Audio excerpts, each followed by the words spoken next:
Olá, boa tarde. Os PROCONs de todo o país não param de receber reclamações contra o reajuste dos planos de saúde em 2021. Só para se ter uma ideia, cerca de 1.000 pessoas recorreram ao PROCON de São Paulo. Mas afinal, quando o reajuste pode ser ou não considerado abusivo? Esse é um dos destaques da edição de hoje. Veja também. Obras paralisadas. Conselho Nacional de Justiça consulta instituições para reformular estratégias do programa Destrava. Dados do Tribunal de Contas da União apontam a existência de 14.000 obras paralisadas por todo o país. Supremo Tribunal Federal decide que gastos com pessoal é atribuição dos tribunais de contas estaduais. No modelo federativo previsto na Constituição Federal, a União não pode se sobrepor à análise dos órgãos de controle dos estados quanto ao cumprimento das regras relativas às despesas públicas.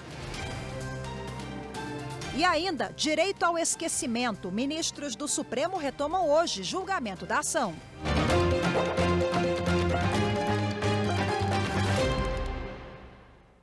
O Conselho Nacional de Justiça vai reformular as estratégias do programa Destrava, que foi criado para permitir a retomada de obras públicas que estão paralisadas em todo o país. O presidente do Conselho Nacional de Justiça e do Supremo Tribunal Federal, ministro Luiz Fux, se reuniu com representantes de órgãos de fiscalização e do governo para discutir um novo plano de ação nacional. Dados do Tribunal de Contas da União apontam a existência de 14.000 obras paralisadas por todo o país, somando um investimento público de 144 bilhões de reais, com 10 bilhões já aplicados. Entre as principais razões estão as questões técnicas, erros de projeto e abandono pela empresa, sendo que apenas 6% das causas estão relacionadas com a atuação de tribunais de contas, Ministério Público e Judiciário. Em 2019, o CNJ fez um diagnóstico nacional que identificou quase 4.000 obras públicas paradas. E desse universo, em somente 48 casos, o motivo da paralisação estava relacionado a processo judicial. Ou seja, o diagnóstico apontou que apenas 1,2% das obras tem por motivo de sua paralisação o Poder Judiciário. Daí surgiu o programa Destrava, lançado em fevereiro de 2020. De acordo com os dados levantados pelo Comitê Local, avanços consideráveis foram identificados com um número expressivo de empreendimentos que foram concluídos ou repactuados. No entanto, essa experiência, embora exitosa, demandou uma atuação interinstitucional de difícil replicabilidade. Diante disso, o Ministério se faz que haja uma reavaliação da estratégia inicialmente prevista para o programa Destrava. O ministro da Economia, Paulo Guedes, falou da preocupação com a fonte de financiamento dessas obras. É evidente que nós queremos destravar todas as obras, tocar tudo que seja possível. Isso, do meu ponto de vista, até me alivia, porque não fura teto, eu fico quieto aqui e finge que não vi.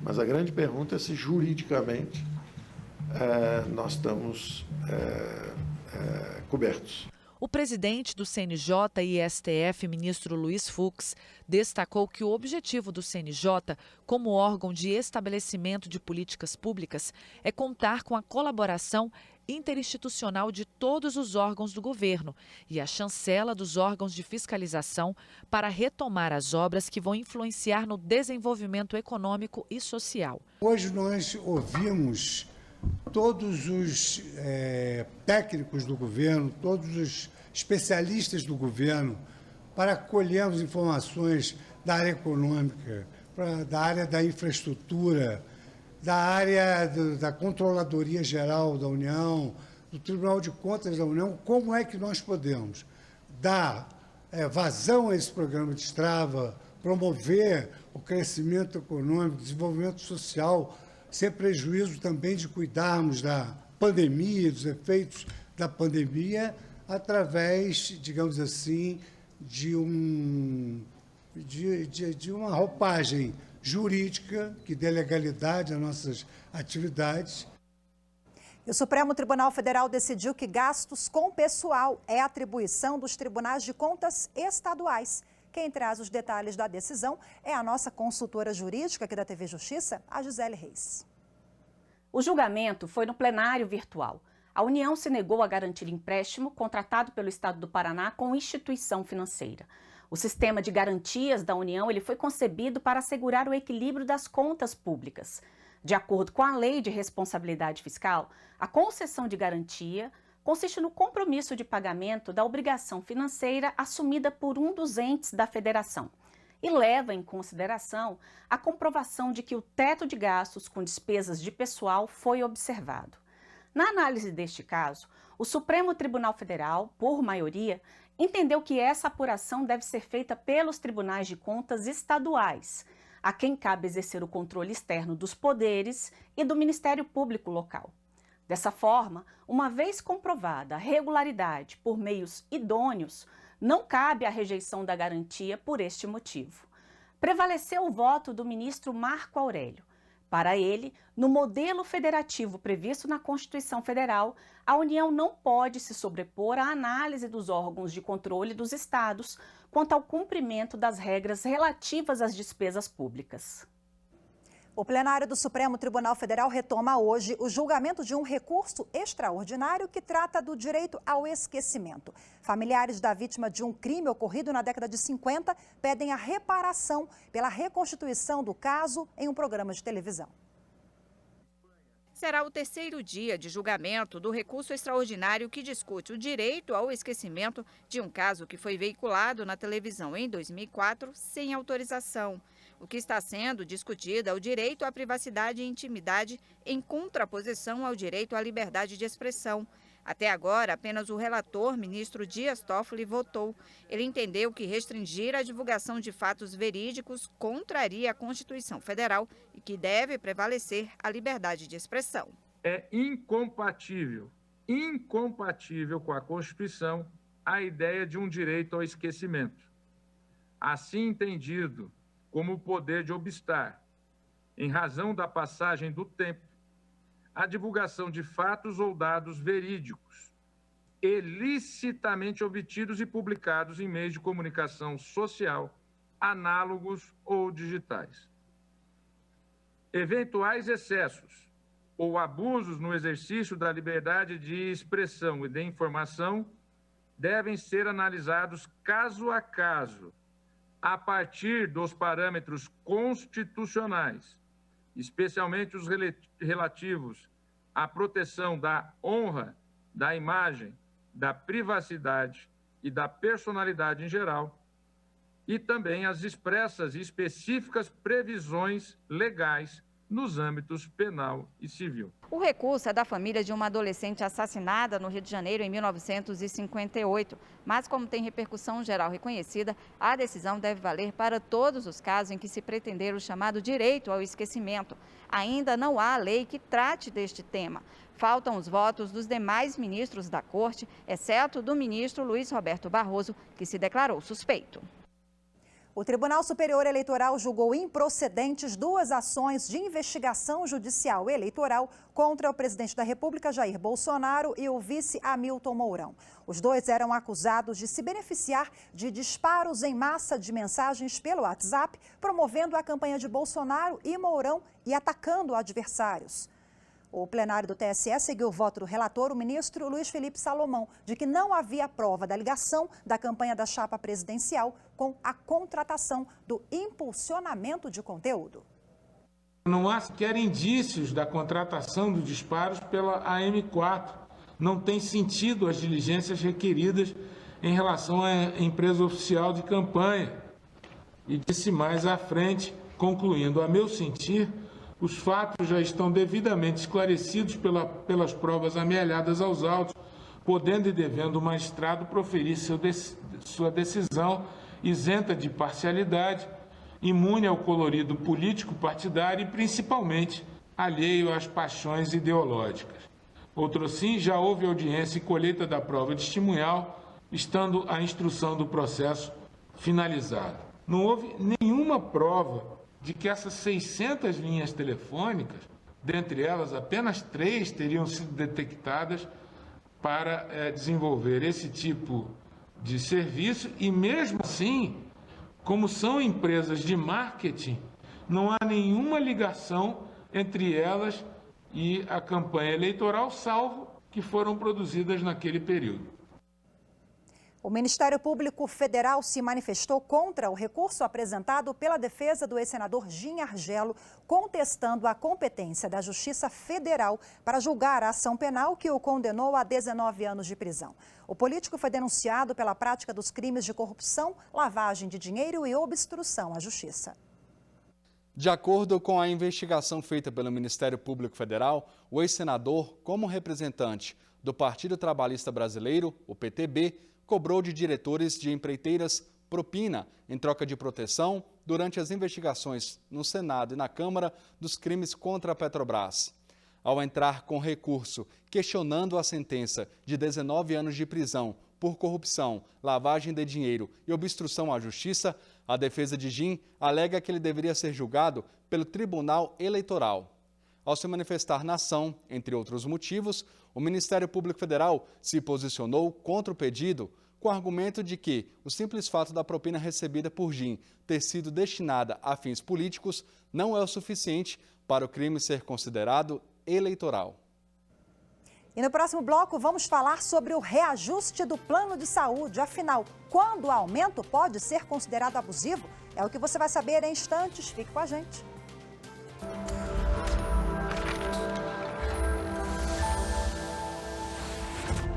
A Constituição Federal, hoje começando a cursar sua quarta década, é um texto muito recente, comparado, por exemplo, com os Estados Unidos, uma Constituição de mais de 2 séculos, mas, porém, é um texto muito importante, porque nela foram delimitados os direitos dos cidadãos para impor um limite ao Estado. A partir dela, começamos a ter muito mais segurança nas nossas relações jurídicas.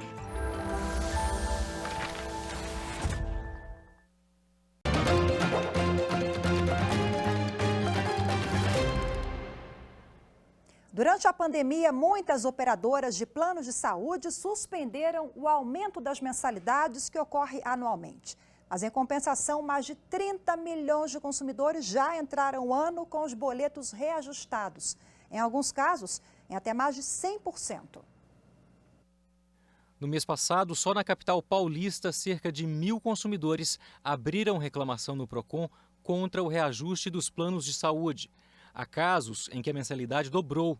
O aumento foi de 113%.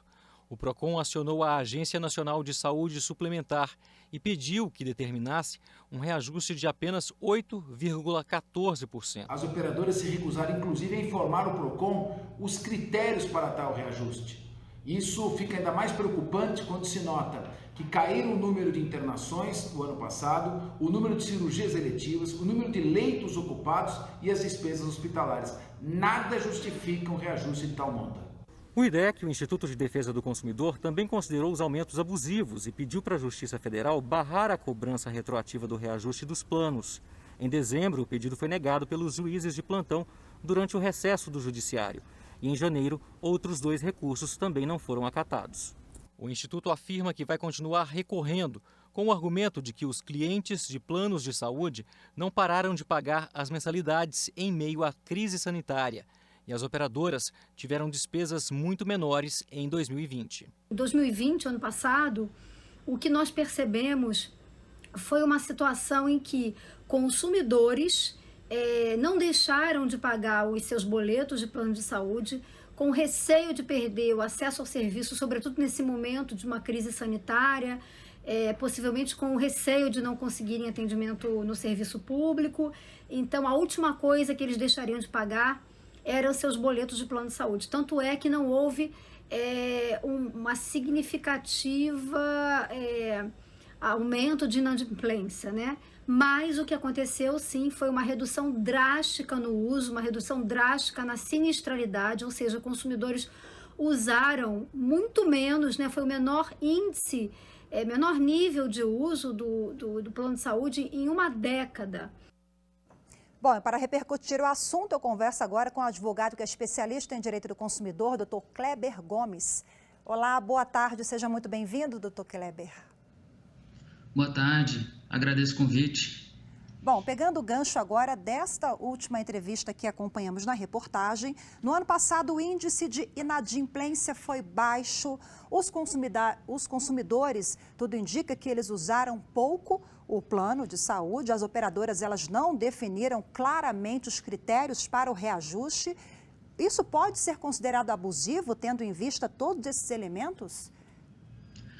Pode sim, é importante verificar caso a caso, né, as taxas, os índices aplicados aí pelas operadoras, porque cada consumidor é um contrato específico, né? Existem diferenciações de contrato antes de 1998, do período entre 99 a 2003 e os após 2003, que existe aí diferenciação até mesmo no reajuste de faixa etária.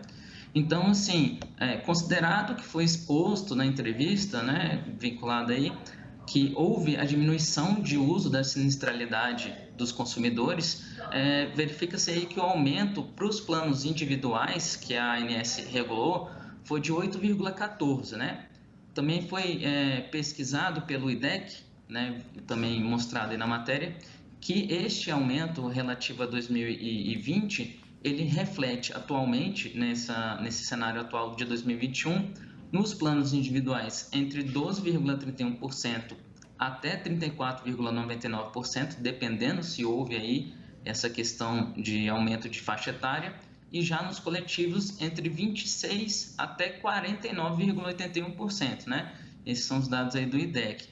Então, esses aumentos, a depender de como eles foram feitos, os critérios que foram utilizados, realmente, inclusive este vinculado aí de 113% aí dado do PROCON de São Paulo, se mostra, se comparado aí aos planos individuais, muito acima da média, né? Então, como eu disse, cada caso é um caso, mas a priori me parece bem abusivo esse aumento desse ano.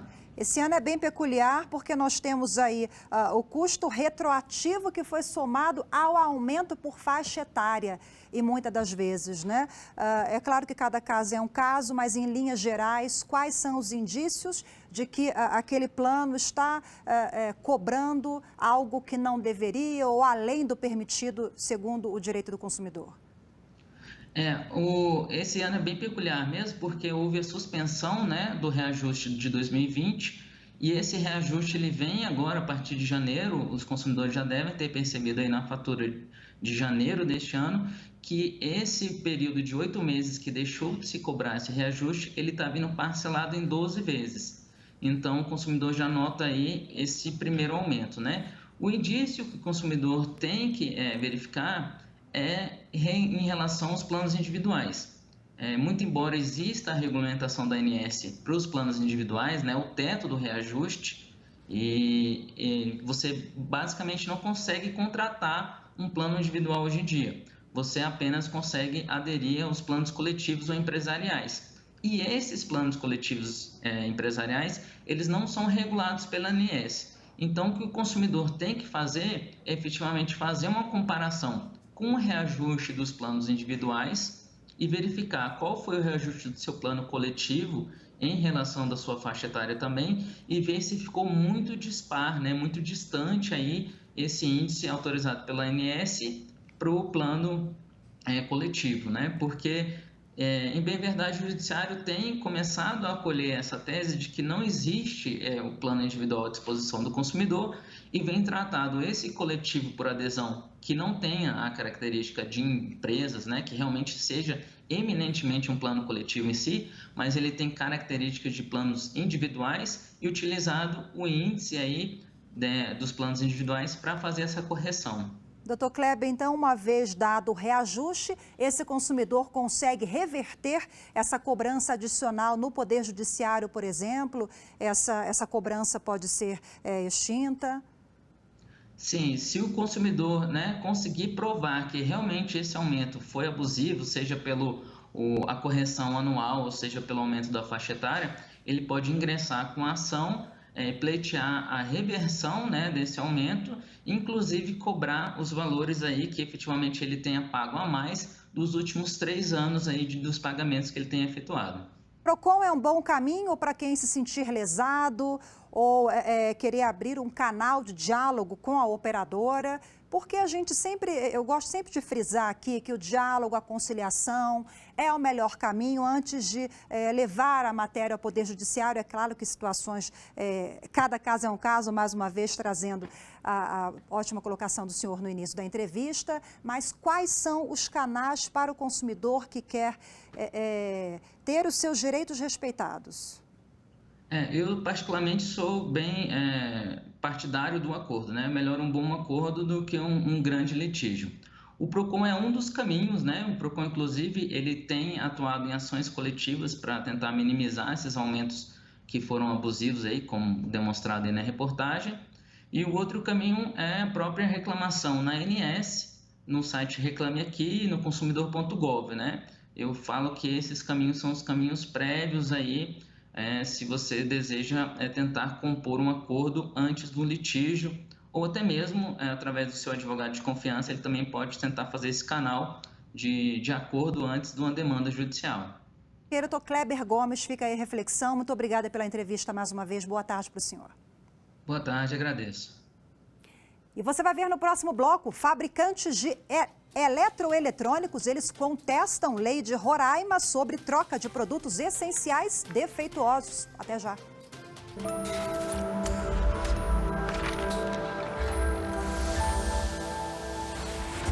A Constituição Federal de 88 é conhecida como a Constituição Cidadã, em razão do período na qual ela foi promulgada, sendo a norma-mãe das outras do ordenamento jurídico brasileiro, inclusive as de direito do trabalho, trazendo proteção para homens e mulheres, negros e brancos, trabalhadores urbanos e rurais, domésticas e trazendo também segurança jurídica para as relações de trabalho.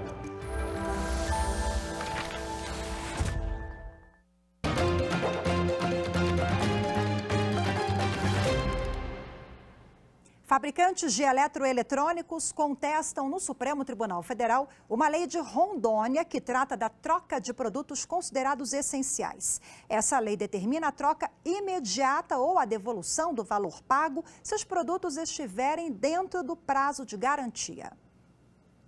Pela lei de Rondônia, os produtos considerados essenciais são fogões, geladeiras, máquina de lavar, computadores, celulares e equipamentos para tratamento médico. A norma, que entrou em vigor no mês passado, determina a troca imediata ou a devolução do valor pago caso apresente defeito dentro do prazo de garantia determinado para cada item. Caso haja descumprimento, está prevista multa de quase R$ 4.000. Quem entrou com a ação aqui no STF para suspender a lei foi a Associação Brasileira da Indústria Elétrica e Eletrônica, a ABINE. A associação alega que a lei causou prejuízos irreparáveis ao setor e ressaltou que o prazo estabelecido pelo Código de Defesa do Consumidor para a troca ou a devolução é de 30 dias, independente do produto. A ABINE argumenta também que a Assembleia Legislativa de Rondônia extrapolou a competência legislativa e afronta o direito à livre iniciativa e os princípios da proporcionalidade e da igualdade. A ação foi distribuída ao ministro Marco Aurélio. A terceira turma do Superior Tribunal de Justiça entendeu que a ação para cobrar parcelas de empréstimo consignado em folha de pagamento prescreve em 5 anos.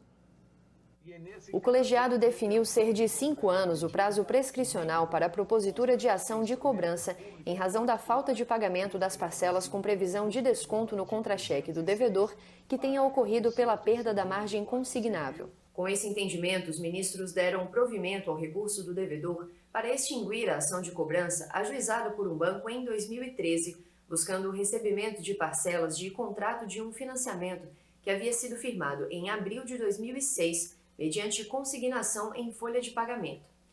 O inadimplemento começou em fevereiro de 2007 e durou até março de 2008. No curso do processo, a margem consignável do devedor foi restabelecida e, com isso, as parcelas ajustadas no contrato voltaram a ser pagas. O Tribunal de Justiça do Rio de Janeiro havia negado o recurso do devedor, por entender que se aplicaria ao caso o prazo prescricional de 10 anos previsto no Código Civil.